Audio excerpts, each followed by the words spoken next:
This is Mr. Thompson. I knew I was about to get cut off. I've got 10-minute videos with this free software.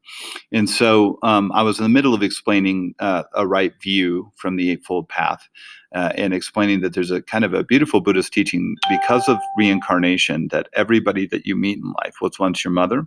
And the corollary to that is also true. And that's that everybody you meet in one life or another, sooner or later, you will become their child. And I don't believe that they actually literally believe that, but I think the point of the teaching is to say, because a mother is a nurturing caregiver, unless you've had a bad mother, which some people do have in life, that ultimately, if you treated everybody like they were your mother, or you treated everybody like they would be your child in a future life, you would essentially not mistreat them. And you're looking at yourself. And so if you're actually hurting somebody, you're causing bad karma. So if I punch someone in the face, I'm actually punching myself in the face. Anything that I do to hurt somebody else backfires because of karma onto me. So that's that right view. If I get that idea clear in my head, and that this world that we live in is not reality, and I meditate on that, it's going to change how I think, it's going to change how I act, and it's going to change how I behave. It's going to change my karma, create good karma, and propel me to nirvana. Now, let me clarify. There's a common misconception of nirvana as the Buddhist heaven. That's a misconception. Unless you're a Jodo Buddhist who believes in the Western Pure Lands, really kind of a real Buddhist heaven, even the idea of Buddhist heavens and levels of heaven, and those planes of existence beyond this plane, is not, when we think of it as Westerners as like a Judeo-Christian heaven, it's not that kind of heaven at all. In fact, the goal of a Buddhist, unlike a Hindu, whose goal is to reach moksha and end Maya, so basically in the world of illusion, this fake world that we perceive every day that's kind of just happening in our heads, and reunite with the Godhead, Brahman or Brahma, and become one with everything. A Buddhist, by contrast, is trying to cease the existence, that they do not believe in an Atman or a soul. There is no self in Buddhism. So what you're actually trying to do is end the illusion of self. And when you end the illusion of self, you kind of dematerialize or vaporize. You become nothing. And so there's kind of two different views on that. Theravada Buddhists either believe you die and then just don't reincarnate again, or some of them believe you can actually, kind of like Thanos and the Avengers, sort of dematerialize or vaporize just out of thin air and disappear. Where Mahayana Buddhists actually believe that you, at that point, have a choice. You can choose to come back to help end the suffering of other beings and become a bodhisattva. Or those other two things can happen. And so anyway, the reason that I explain that is that those higher Buddhist levels, or when you transcend the human plane of existence, it's not really nirvana, is just ending your own suffering because the self ceases to exist. It's not like the self continues to exist and goes to a place called heaven. Now, that you essentially become a little Buddha or a little G god or demigod. And so you become what's known as a diva. And so when you're in those higher heavens or those higher planes of existence, after you've left the human plane of existence, it's not really like you are you. It's like you've really become one with the universe and Buddha. So Buddha, in that sense, could kind of be analogized to Rama, the one being, in a way, and incarnations of that one being. I know this is hard to wrap our heads around as Westerners, so I'm just trying to help you understand as best as I can. So let's move on to the next one. It's right intention. So if I have the intention, and I do this every day through meditation, that I will always do good to all living things.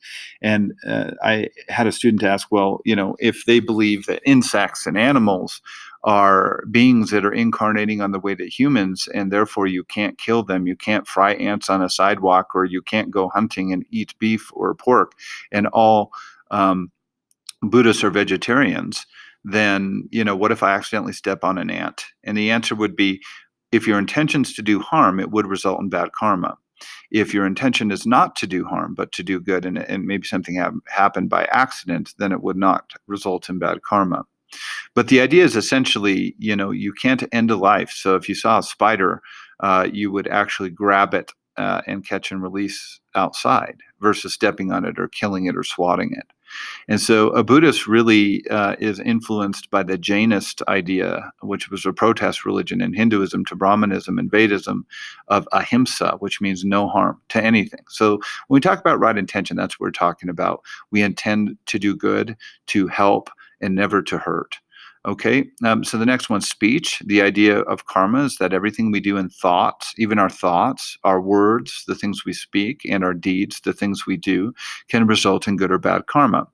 And so if I speak ill of somebody, if I gossip, if I'm a malicious gossiper making up stuff or bad talking them behind their backs, that results in negative karma. So I'm going to work to say things that are encouraging and uplifting and things that will help and heal. I won't tear people down. I won't put people down. I will only speak good words, and that will result in good karma. And then action is good karma. So all my actions, I'm going to make sure I'm not going to do things to hurt people. I won't steal. I won't kill. I won't, cheat on my wife. I won't, abuse my children. All of the horrible things that people do. The reason that I'm going to focus on my actions is, of course, negative actions result in bad karma. So I'm going to make sure that I just help and heal. And so the third one is right livelihood. So that's a job. I'm going to choose a job that does no harm. You would never find a real true Buddhist ever as a sex trafficker, as a drug dealer, owning a liquor store. You would never see a true Buddhist running an outfitting business or safari business for trophy hunting. You would never see a Buddhist doing any kind of a job that does harm. They wouldn't be a used car salesman trying to fleece people and get as much money as they can. So you'd only see Buddhists involved in jobs and occupations that are helping and doing good.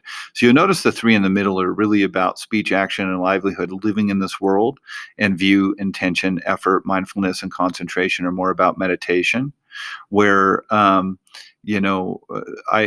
can say that effort can be both living in this world and the world of the mind. So again, everything is about making sure there's no harm and that you're getting good karma. And so the next one's right effort.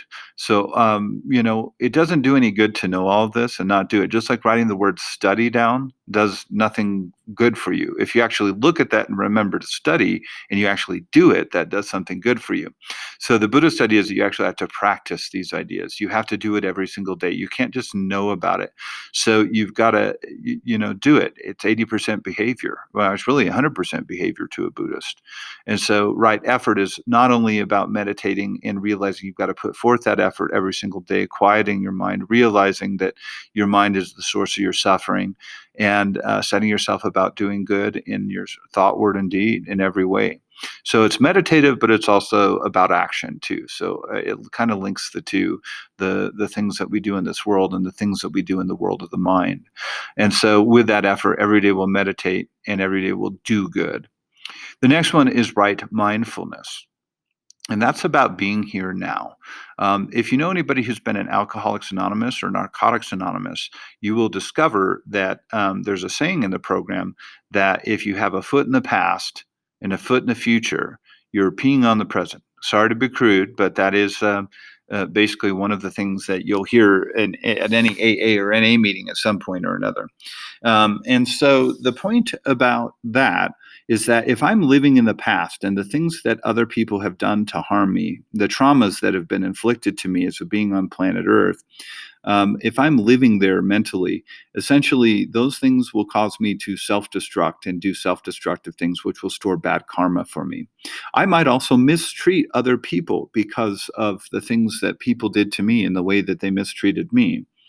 Or maybe I have regrets and maybe I've done things in my past and I'm living in my past. And as a result of living in my past and not being able to forgive myself for the wrong things I've done in my past, those things will also lead me to self-destruct.